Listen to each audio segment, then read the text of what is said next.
As someone who has survived the academic roller coasters at ISB and BITS Pilani, I have been through it all. Burnout, sleepless nights, and even a few failed study strategies. I have seen friends burning the midnight oil, cramming for exams, and studying like anything, and still feeling that it's not enough. I have also seen students make the most common of mistakes when I was volunteering for Teach for India. So today we are going to dive into some of the most common mistakes that you could be making as a student and that could be holding you back, and most importantly, how to avoid them.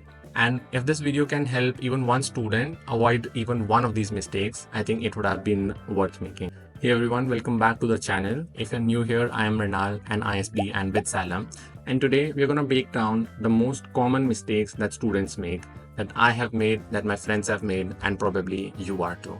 Whether you're just starting your studies or are midway through a semester, this video is going to be packed with actionable insights and strategies that can help you break through that barrier and help you avoid the most common traps. So get comfortable and make sure to stick till the end because we are covering everything from managing your health to smart study techniques. Alright, without further ado, let's get into the first mistake, not confronting your knowledge gaps. Now this one is super common but even more critical. When I was at BITS Pilani, I remember sitting through a super dense lecture of microelectronics where I felt that I was completely lost. And instead of raising my hand and asking questions, I just thought to myself, I'll just go back to my room and read up about it and figure it out later. Well, spoiler alert, I did not. So this pattern kept on repeating through more and more lectures until there were so many gaps in my understanding and the foundation of the concept that by the end of the semester, I felt like just completely giving up. The biggest reason for this behavior is fear of judgment. We fear that our friends, peers, or even our professors might find out that we are not that smart. But here's the thing, pretending to understand never works. It just keeps piling up and makes you feel even more overwhelmed, resulting in poor exam performance. And that's the thing that we wanted to avoid in the first place. So if there is something that you don't get, don't be afraid to ask questions. And ISB, I learned the value of this. In one of these courses that everyone was scared of, I made it a point to clarify every single little thing, even if it felt the most basic. I went to every office hours held by the professors and kept pestering them until I had the complete clarity about the material. And guess what? It helped me really solidify the understanding of the material, and I ended up getting an A+ on that course. Although there is a catch here, you might not always know that you have a knowledge gap. You only discover them during practice or worse, during exam. So that's where building a system to analyze your mistakes and keeping a track of them comes in. So make sure whenever you get a question wrong, you deep dive into why you got that wrong. You go back to the concept to master the material, and you always keep a track of all the mistakes that you have made and whether you have resolved it. That's where real progress happens. Alright, moving into the next one, mistake number 2, ignoring your health. This was a big lesson for me during my engineering entrance exam preparations, when the workload and the syllabus was just intense and sleep often felt like luxury. Students pull all-nighters thinking it would give them an edge, but instead it just ends up leaving them exhausting and overwhelmed. I remember during this phase, I also pulled an all-nighter and slept through an entire coaching session the next day, and it ended up costing me severely. And here is where science backs it up. Research has shown time and time again that sleep isn't just important for resting, it's important for our cognitive health and even long-term memory. According to a study by Harvard, during sleep, the brain processes and consolidates information from the day, making it easier to retain what you have learned. So pulling an all-nighter might feel like you are really putting in the effort, but what it's actually doing is limiting your ability to absorb information. Exercise is just as important. According to research from the University of British Columbia, aerobic exercise appears to increase the size of the hippocampus, the part of the brain involved in learning and memory.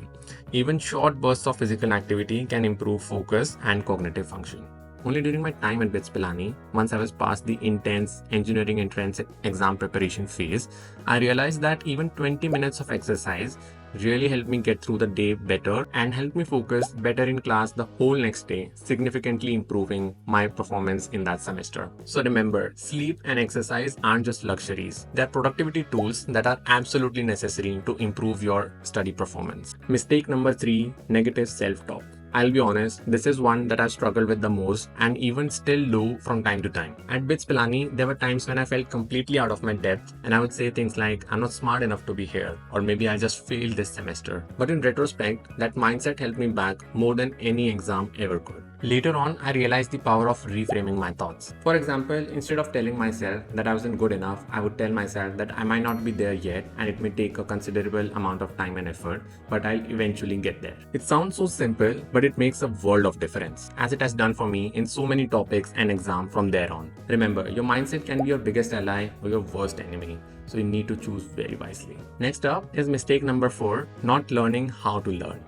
This was something that I didn't fully grasp until I appeared for my GMAT and CFA exam. Both of these are global exams that test you on different skills than most Indian exams do. Till my undergrad at BITS Pilani, my strategy often was to memorize as much as possible the night before the exam. I thought that was the only way to get through engineering, but that was far from efficient. But since I was also working full time when preparing for exams like GMAT, I didn't have the luxury of infinite study time. So I had to figure out better and more efficient ways to learn. That's when I found out about techniques like spaced repetition and active recall, and that literally changed my life forever since then. I talk about these methods in more detail in another video that I have linked in the description, so don't forget to check it out. So by not finding and adapting the learning methods that work the best for you, whether it's teaching the material to someone else or using flashcards, you are doing yourself a huge disservice. Trust me, there are tools and strategies that if you adapt and use appropriately, you can master any topic in the whole entire world. Mistake number 5 is gatekeeping. So gatekeeping is when you don't want to share what you have learned. I remember back at BITS Pilani, there was this competitive environment where everyone wanted to keep the knowledge and notes that they had prepared to themselves. But that mindset just bred isolation and stress. It wasn't until I found my own study groups and started sharing information that I realized how much I was learning in that process. While at ISB, the picture was completely opposite. Collaboration was the key to surviving the intense coursework. When you explain concepts to others, ask for help,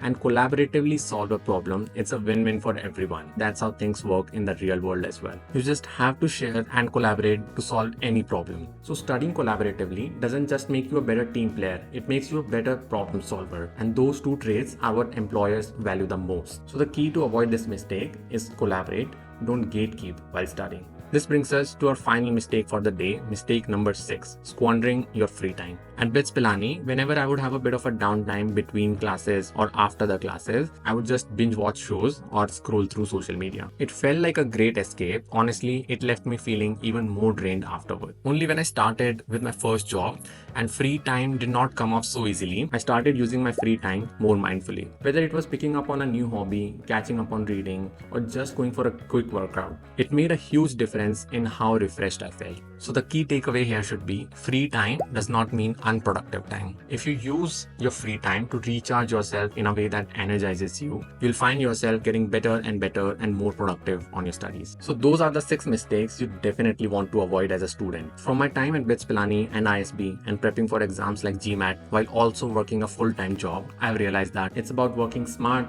taking care of yourself and being part of a community. So like I mentioned several times during this video, if you like this video, you might also like this other video where I talk about 3 learning strategies that I use to ace exams. So take a look and I'll see you in the next one.